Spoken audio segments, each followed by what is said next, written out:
বন্ধুরা, আমি চলে এসেছি আজকে তোমাদের সাথে একটা নতুন ভিডিও নিয়ে। তো তোমরা দেখতেই পারছো আমি চলে গিয়েছিলাম কলকাতা কলেজ স্ট্রিটে। তাই যাওয়ার আগেই প্রথমে আমরা চলে গিয়েছিলাম পুটিরামে ব্রেকফাস্ট করতে। তারপরে তোমরা দেখতেই পারছো আমরা অর্ডার দিয়েছিলাম লুচি আর ছোলার ডাল, আর এর দাম পড়েছিল 32 টাকা, আর খুবই ভালো খেতে ছিল।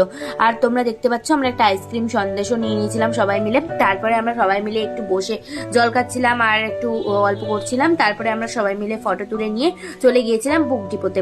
সেখান দিয়ে বইপত্র কেনাকাটা করে আমরা চলে গিয়েছিলাম ইন্ডিয়ান কফি হাউসে। আর সেখানে দেখো ভিউটা কতটা ভালো লাগছে, ওপর থেকে দেখতে কিন্তু খুবই ভালো লাগছে, আর এই অ্যাম্বিয়েন্সটাও কিন্তু প্রচুর ভালো ছিল। পরে আমরা সবাই আমাদের খাবার অর্ডার করে একটু বসেছিলাম। তারপরে দেখতেই পারছো অপেক্ষা করছিলাম কখন আমাদের খাবার আসবে। তার আগে আমি তোমাদের মেনু কার্ডটাও দেখিয়ে দিচ্ছি, তোমরা দেখে নাও। তারপরে চলে আসলো একটা ব্ল্যাক কফি, আর দুটো এগ চাউমিন, আর দুটো ফিশ কবিরাজি, আর একটা চিকেন মোমো অর্ডার দিয়েছিলাম, কিন্তু ওটা আসতে একটু লেট হয়েছিল, তাই এর ভিডিওটা আমি আগে বানিয়ে নিলাম। তারপরে তোমরা দেখতেই পাচ্ছ আমি চাউমিনটা তোমাদের দেখাচ্ছি। আর চাউমিনটা কিন্তু খেতে ভালো ছিল, কিন্তু প্রচুর পরিমাণে অয়েলি ছিল চাউমিনটা, কিন্তু টেস্টটা ভালোই ছিল।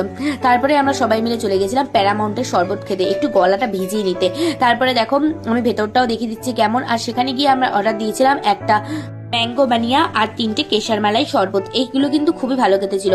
তোমাদের যদি ভিডিওটা ভালো লেগে থাকে লাইক আর সাবস্ক্রাইব করে দেবে, আর কমেন্ট করতে ভুলো না কিন্তু বন্ধুরা।